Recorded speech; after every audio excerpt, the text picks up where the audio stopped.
കേരളത്തിൽ BJP ആണോ ഭരിക്കുന്നത്, അദാനി സൂപ്പർ ഗവൺമെന്റ് ആണോ? ഈ രണ്ട് പരാമർശങ്ങൾ അദ്ദേഹം നടത്തുകയുണ്ടായി. എന്നുവെച്ചാൽ അദാനി കരുതുന്നത് കേരളത്തിൽ BJP ആണോ ഭരിക്കുന്നത്. അതിന്റെ വിശദീകരണത്തിൽ അദ്ദേഹം പറഞ്ഞു, BJP ഭരിക്കുന്ന സംസ്ഥാനങ്ങളിലാണ് ഇതേപോലെ അദാനി വിചാരിക്കുന്നത് അതേപോലെ നടക്കുന്നത്. അപ്പോ അതിന്റെ അടിസ്ഥാനത്തിൽ കേരളത്തിൽ BJP സർക്കാർ ഭരിക്കുന്നു എന്ന് ചോദിക്കുമ്പോൾ AICC സംഘടനാ സെക്രട്ടറിക്ക് പോലും ഇപ്പോ കേരളത്തിലെ അനുഭവങ്ങളുടെ അടിസ്ഥാനത്തിൽ BJP ആണോ ഭരിക്കുന്നത് എന്ന് സംശയം വരുന്നു എന്നാണ് അതിൽ നിന്ന് മനസ്സിലാക്കേണ്ടത്. ഇവിടെ നാം കാണേണ്ടത്, ഇന്നലെ ബഹുമാനപ്പെട്ട പ്രതിപക്ഷ നേതാവ് വ്യക്തമാക്കി എങ്ങനെയാണ് അദാനിയുടെ ഈ തുറമുഖ കമ്പനിയുടെ ഷെയറുകൾ കൈമാറിയിട്ടുള്ളത്. കരാർ വ്യവസ്ഥയെ പൂർണ്ണമായി ലംഘിച്ചുകൊണ്ടാണ് അദാനി ഷെയറുകൾ മെഡിറ്ററേനിയൻ ഷിപ്പിംഗ് കമ്പനിക്ക് വേണ്ടി കൈമാറിയിട്ടുള്ളത്. 49% ഷെയറുകൾ 13,200 കോടി രൂപയുടെ കൈമാറ്റം നടന്നിരിക്കുന്നു. സഭയിൽ മുഖ്യമന്ത്രി പറഞ്ഞത് ഞങ്ങൾക്കൊന്നും അറിയില്ല എന്നാണ്. എന്നാൽ കമ്പനി അധികൃതർ വ്യക്തമാക്കിയിട്ടുള്ളത് അനൌദ്യോഗികമായി അറിയിച്ചു എന്നുള്ളതാണ്.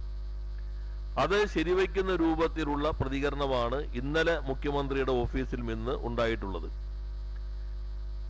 നിലവിലുള്ള കരാർ അനുസരിച്ച് പ്രയർ അപ്രൂവൽ വേണം, മുൻകൂർ അനുമതി വേണമെന്ന് കൃത്യമായി നിഷ്കർഷിച്ചിട്ടുള്ള അല്ലെങ്കിൽ കൃത്യമായ വ്യവസ്ഥയുള്ള സാഹചര്യത്തിൽ സെബിയിൽ ഈ എഗ്രിമെന്റിലേക്ക് എത്തി എന്ന് പറഞ്ഞ് സമർപ്പിച്ചതിന് ശേഷവും കേരളത്തിന്റെ മുഖ്യമന്ത്രി അസംതൃപ്തി പ്രകടിപ്പിച്ചു എന്നുള്ളതാണ്. അപ്പൊ നിയമവിരുദ്ധമായ ഒരു കാര്യം നടന്നിരിക്കുന്നു. കരാർ വ്യവസ്ഥകളുടെ പരസ്യമായ ലംഘനം അടക്കുമ്പോ ഒരു അസംതൃപ്തി എന്ന വാക്കുകൊണ്ടാണോ അതിനെ പരാമർശിക്കേണ്ടത്? അപ്പൊ കരാർ ലംഘനത്തിനെതിരെ ശക്തമായ നിലപാട് സ്വീകരിക്കുമെന്ന് പറയാൻ എന്തുകൊണ്ട് മുഖ്യമന്ത്രി ധൈര്യം കാണിക്കുമില്ല? രണ്ട്, അദ്ദേഹം പറഞ്ഞത് ഇത് സംബന്ധിച്ച് ഗവൺമെന്റ് എല്ലാ വശവും പരിശോധിച്ച് തീരുമാനമെടുക്കും. അതിലാണ് നാം വളരെ ഗൗരവമായി കാണേണ്ടത്. ഇപ്പോ ഇവർ കൊടുത്ത എംപവേർഡ് കമ്മിറ്റി പരിശോധിക്കും. തുറമുഖ വകുപ്പ് കൈകാര്യം ചെയ്യുന്നത് മുഖ്യമന്ത്രിയാണ്. തുറമുഖ സെക്രട്ടറി മുഖ്യമന്ത്രിയുടെ സെക്രട്ടറി കൂടിയാണ്. ഇങ്ങനെ ഒരു കരാർ വരുമ്പോ അതിന്റെ ആദ്യത്തെ പരിശോധന എംപവേർഡ് കമ്മിറ്റി നടത്തിക്കഴിഞ്ഞാൽ അത് സ്വാഭാവികമായിട്ടും തുറമുഖ വകുപ്പിന്റെ കയ്യിലേക്ക് വരും. തുറമുഖ സെക്രട്ടറി രത്തൻ കേൽക്കർ പരിശോധിക്കും. രത്തൻ കേൽക്കർ പരിശോധിച്ചിട്ട് തുറമുഖ മന്ത്രി ശ്രീ VD സതീശന് കൊടുക്കും. തുറമുഖ മന്ത്രി പരിശോധിച്ചിട്ട് മുഖ്യമന്ത്രി VD സതീശന് കൊടുക്കും. എന്തെങ്കിലും ഭരണപരമായ സംശയങ്ങൾ ഉണ്ടെങ്കിൽ മുഖ്യമന്ത്രി VD സതീശൻ അദ്ദേഹത്തിന്റെ സെക്രട്ടറി രത്തൻ കേൽക്കർക്ക് കൊടുക്കും. അത് കഴിഞ്ഞാൽ അടുത്ത ഘട്ടം ധനപരമായ ബാധ്യതകൾ എന്തെങ്കിലും ഉണ്ടോ എന്ന് പരിശോധിക്കലായിരിക്കും. അപ്പൊ മുഖ്യമന്ത്രി നേരെ ധനകാര്യ വകുപ്പ് മന്ത്രി ശ്രീ VD സതീശന് കൊടുക്കും. ധനകാര്യ വകുപ്പ് അത് പരിശോധിച്ചിട്ട് മുഖ്യമന്ത്രി VD സതീശന് കൊടുക്കും. മുഖ്യമന്ത്രി VD സതീശൻ അത് പരിശോധിച്ചിട്ട് നിയമപരമായിട്ടുള്ള സ്റ്റാറ്റസ് എന്താണ്, നിയമപരമായിട്ടുള്ള വശങ്ങൾ എന്താണ് എന്ന് പരിശോധിക്കാൻ നിയമവകുപ്പ് മന്ത്രി VD സതീശന് കൊടുക്കും. നിയമവകുപ്പ് മന്ത്രി VD സതീശൻ പരിശോധിച്ചിട്ട് മുഖ്യമന്ത്രി VD സതീശന് കൊടുക്കും. മുഖ്യമന്ത്രിക്ക് ഏതെങ്കിലും ഘട്ടത്തിൽ സംശയങ്ങൾ വന്നു കഴിഞ്ഞാൽ നേരെ മുഖ്യമന്ത്രിയുടെ സെക്രട്ടറി രത്തൻ കേൽക്കർക്ക് കൊടുക്കും. അപ്പൊ ഇതാണ് കിട്ടുണ്ണിയാരുടെ അടിയന്തരം എന്ന് പറയുന്ന പോലെ തന്നെ എല്ലാ കാര്യങ്ങളും ഒരു വ്യക്തി തന്നെ പരിശോധിക്കുന്നു. കേരളത്തിന്റെ ചരിത്രത്തിൽ ആദ്യമായിട്ടാണ് നിയമവകുപ്പ്, ധനകാര്യ വകുപ്പ്, പൊതുഭരണ വകുപ്പ് ഒരു മുഖ്യമന്ത്രി തന്നെ കൈകാര്യം ചെയ്യുന്നത്.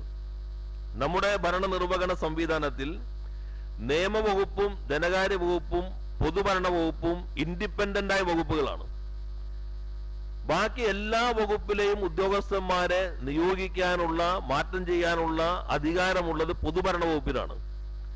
അപ്പൊ തുറമുഖ വകുപ്പിൽ ഉൾപ്പെടെ സെക്രട്ടറി മാത്രമല്ല, ഏത് ഉദ്യോഗസ്ഥനാണ് ഫയൽ നോക്കേണ്ടതെങ്കിൽ അവിടെ ആരിക്കണം എന്ന് തീരുമാനിക്കുന്നത് മുഖ്യമന്ത്രി കൈകാര്യം ചെയ്യുന്ന പൊതുഭരണ വകുപ്പാണ്.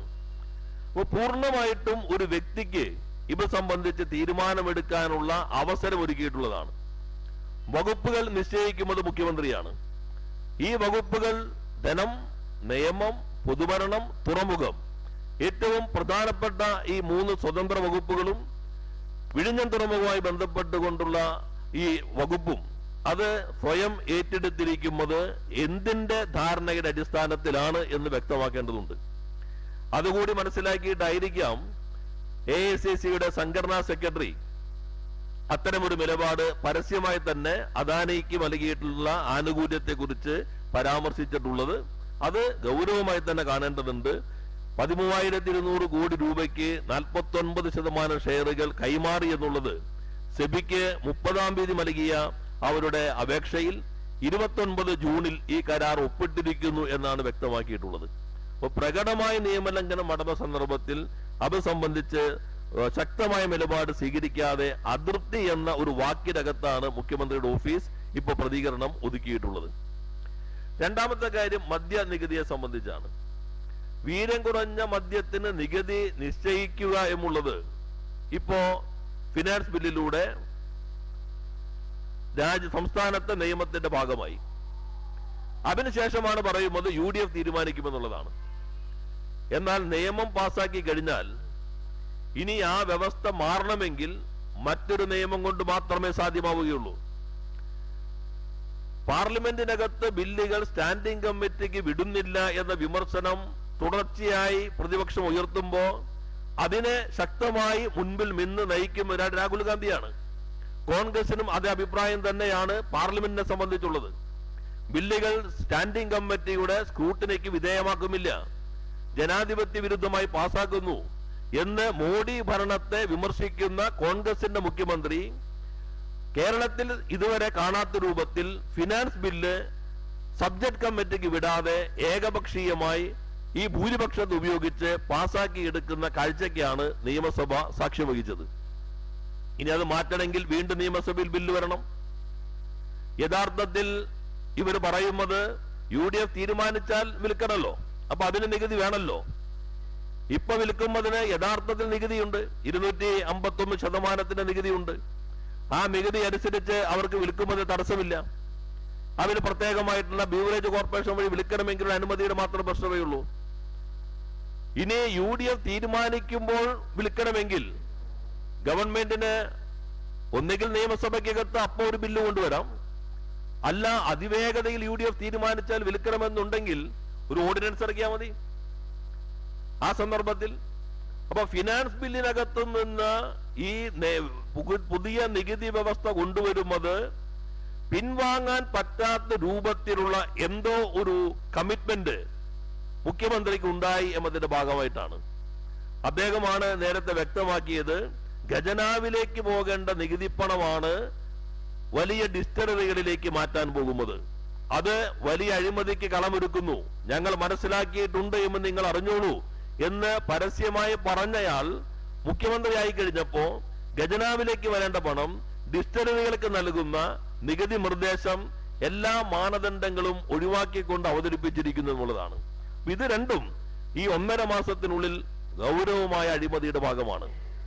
മൂന്നാമത്തെ ശ്രീ KC വേണുഗോപാൽ സംശയിക്കുന്നത് BJPയുടെ ഭരണമാണോ എന്ന് സംശയിക്കുന്ന ഒരു കാരണം അദ്ദേഹത്തിനും കൂടി വളരെ അടുപ്പമുള്ള KPCC സെക്രട്ടറി തെരഞ്ഞെടുപ്പ് കമ്മീഷന്റെ നിയമനത്തെ സംബന്ധിച്ച് ചില സംശയങ്ങൾ ഉന്നയിച്ചിട്ടുണ്ട്. ഗവൺമെന്റിന് തെരഞ്ഞെടുപ്പ് കമ്മീഷൻ നിയോഗിക്കാം, അത് അതിന്റെ മാനദണ്ഡങ്ങൾ അനുസരിച്ച് തീരുമാനമെടുക്കാം. പക്ഷെ അങ്ങനെ നിയമിക്കുന്ന ഒരാളെ സംബന്ധിച്ച് KPCC സെക്രട്ടറി തന്നെ അതീവ ഗൗരവമായ ഒരു പ്രശ്നം ഉന്നയിച്ചിരിക്കുന്നു. ഒരു സംഘി താല്പര്യം അതിനകത്തുണ്ട് എന്ന് കോൺഗ്രസിന്റെ തന്നെ മേധാവ് പരസ്യമായി പറയുന്നു. ഇവിടെ നമ്മൾ കാണേണ്ട ഒരു ഭാഗം, നിലവിൽ രാജ്യത്ത് ഉള്ള ഡീലിമിറ്റേഷൻ നിയമപ്രകാരം നിയമസഭാ മണ്ഡലങ്ങളുടെയും പാർലമെന്റ് മണ്ഡലങ്ങളുടെയും പുനഃസംഘടനയ്ക്ക് വേണ്ടിയുള്ള കമ്മീഷനിൽ നിയമപ്രകാരമുള്ള എക്സ് ഒഫീഷ്യോ അംഗം സംസ്ഥാനത്തിന്റെ തെരഞ്ഞെടുപ്പ് കമ്മീഷനാണ്. കേരളത്തിൽ കഴിഞ്ഞ തവണ നിയമസഭാ മണ്ഡലങ്ങൾ പുനഃസംഘടിപ്പിച്ച ഘട്ടത്തിൽ അന്നത്തെ സംസ്ഥാന തെരഞ്ഞെടുപ്പ് കമ്മീഷണറായിട്ടുള്ള ശ്രീ മോഹൻദാസ് ആ ഡീലിമിറ്റേഷൻ കമ്മീഷനിൽ അംഗമായിരുന്നു. സംസ്ഥാനത്തിന്റെ ഏക പ്രതിനിധിയുമുള്ളത് ഈ എക്സ് ഒഫീഷ്യോ മെമ്പറായിക്കൊണ്ടുള്ള സംസ്ഥാന തെരഞ്ഞെടുപ്പ് കമ്മീഷണർ മാത്രമാണ്. അപ്പൊ അത്രമാത്രം ഗൗരവമുള്ള, ഇപ്പോ സെൻസസ് കഴിയുന്നു, ഡീലിമിറ്റേഷൻ ബില്ല് പാർലമെന്റിലേക്ക് കൊണ്ടുവരാൻ പോകുന്നു, ഡീലിമിറ്റേഷനിലേക്ക് പോകുമെന്ന് BJP പറയുന്നു. ആ ഡീലിമിറ്റേഷൻ നിശ്ചയിക്കുന്ന കമ്മീഷനിൽ എല്ലാ സംസ്ഥാനങ്ങളുടെയും ഒരു പ്രതിനിധിയായി അതാത് സംസ്ഥാനങ്ങളെ കുറിച്ച് തീരുമാനിക്കുമ്പോൾ എക്സ് ഒഫീഷ്യോ അംഗമായിട്ടുള്ളത് തെരഞ്ഞെടുപ്പ് കമ്മീഷനാണ്. ആ തെരഞ്ഞെടുപ്പ് കമ്മീഷൻ നിയമിക്കുമ്പോൾ ഘട്ടത്തിൽ കോൺഗ്രസിൽ നിന്ന് തന്നെ ഒരു സംഘീ ബന്ധം ആക്ഷേപിക്കുന്നു. നേരത്തെ LDF ഗവൺമെന്റ് ഉള്ളപ്പോ ജില്ലാ ജഡ്ജിയായിട്ടുള്ള നിലവിലെ ലോ സെക്രട്ടറിയുടെ പേര് മന്ത്രിസഭ അംഗീകരിച്ച് സമർപ്പിച്ചപ്പോ അത് സംബന്ധിച്ച് തീരുമാനമെടുക്കാതിരുന്ന ഗവർണർ ഇവ സംബന്ധിച്ച് അതിവേഗതയിൽ ഡിജിറ്റൽ സിഗ്നേച്ചർ വഴി ഇവന് അനുമതി നൽകിയിരിക്കുന്നു. അപ്പൊ ഡീലിമിറ്റേഷൻ ഉൾപ്പെടെ കേരളത്തിലെ അസംബ്ലി മണ്ഡലങ്ങളുടെയും ലോകസഭാ മണ്ഡലങ്ങളുടെയും ഘടന ഏതായിരിക്കണമെന്ന് തീരുമാനിക്കുന്ന സംവിധാനത്തിലേക്ക് വരാനിരിക്കുന്ന ഒരാളെ രാഷ്ട്രീയമായ ഒരു പരിശോധന, ഒരു മതനിരപേക്ഷ സ്വഭാവം ഉണ്ടോ എന്ന് കൂടി പരിശോധിക്കാതെ നിയമിച്ചിരിക്കുന്നു എന്ന് കോൺഗ്രസിന്റെ തന്നെ സെക്രട്ടറി പരസ്യമായി പറഞ്ഞിട്ടും അത് സംബന്ധിച്ച് മുഖ്യമന്ത്രി പ്രതികരിച്ചിട്ടില്ല. എന്ന് മാത്രമല്ല, വൈസ് ചാൻസലർമാരുടെ താൽക്കാലിക നിയമനം അതെല്ലാം BJPയുമായി ബന്ധപ്പെട്ട ആളുകളായ സന്ദർഭത്തിൽ ഇതുവരെയും കേരളത്തിന്റെ മുഖ്യമന്ത്രി തന്റെ പ്രതികരണം എല്ലാത്തും എന്നോട് ചോദിച്ചോളൂ, ഞാൻ നിങ്ങളുടെ മുൻപിൽ ഇരുന്ന് തരുമല്ലോ എന്ന് പറഞ്ഞിരുന്ന ഒരാൾ അത് സംബന്ധിച്ച് ഒരു പ്രതികരണവും ഇതുവരെ നടത്തിയിട്ടില്ല. അപ്പൊ ശ്രീ വേണുഗോപാൽ ആനുഷംഗികമായി പറഞ്ഞ കാര്യം ശരിയാണ് എന്നതാണ് ഈ അനുഭവങ്ങളാകെ തെളിയിക്കുന്നത്. PM ശ്രീയിലും അത് വ്യക്തമായി. അപ്പൊ അത്തരം കാര്യങ്ങൾ കേരളീയ സമൂഹം ഗൗരവത്തിൽ ചർച്ച ചെയ്യേണ്ടതുണ്ട് എന്നാണ് സൂചിപ്പിക്കാനുള്ളത്.